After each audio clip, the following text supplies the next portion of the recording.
Hello guys, good evening. Welcome po ulit dito sa ating YouTube channel, The Home Beside It. Once again, ako nga pala si Josh for today's video guys. Ang mga nagtatanong, pwede ba tayong ma-monetize gamit ang new profile?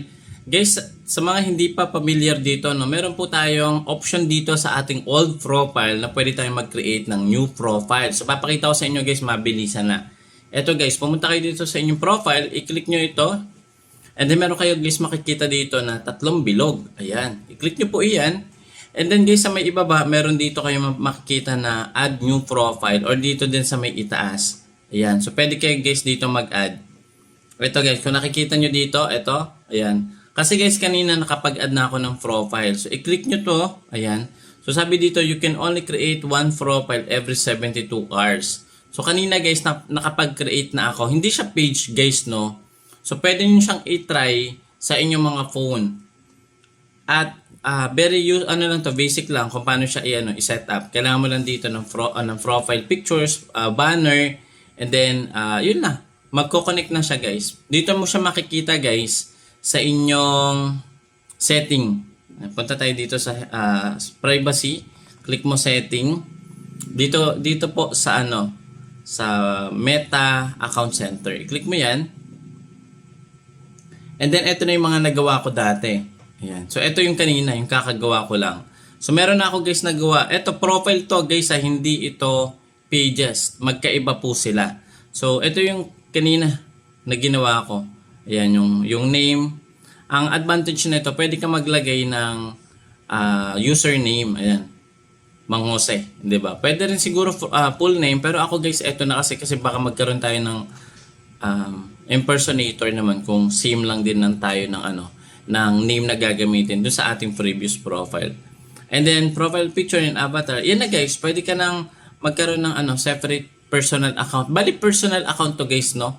Hindi siya pages. Kasi dito, pwede ka mag-add ng friend. So, pakita ko sa inyo guys. Eto na, kakagawa ko lang kanina. Then, after pala natin makagawa, 72 hours ulit yung hintay natin bago ulit makagawa ng new profile. And ang good news guys dito, tinanong ko sa customer support kung pwede ba ito ma-monetize? Ang sagot, yes, pwede. So, papasilip ko sa inyo guys. Ito yung message ni customer support. I-blur ko na lang guys yung iba. Yan, hanapin ko lang dito. Medyo mabagal lang kasi guys yung internet, no? Gusto ko lang guys i-share sa inyo ito kasi 'di ba lalo na ngayon kung profile not recommended ka, better mag-create muna tayo ng separate pages or separate profile. And then, mali natin, mas mabilis itong ma-monetize. So, continue pa din yung ating monetization. So, nag-message ako dito sa Meta Business Support. So, ito po yung statement nila about dito sa profile. Okay? So, ito guys. Blurred ko lang guys ha. Ito. So, sabi dito, thank you for your URL provided. Jose, quick answer for your question. Yes, you are able to monetize, but there is catch.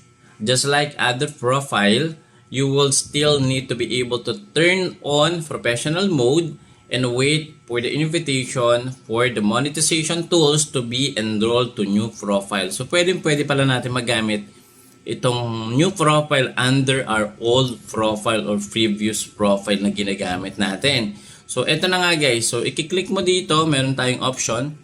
And then, masiswitch ka agad siya. No need na tayong input pa ng password para na lang din siyang page. Pero ito guys, pwede nga tayo mag-add ng friends katulad po nito.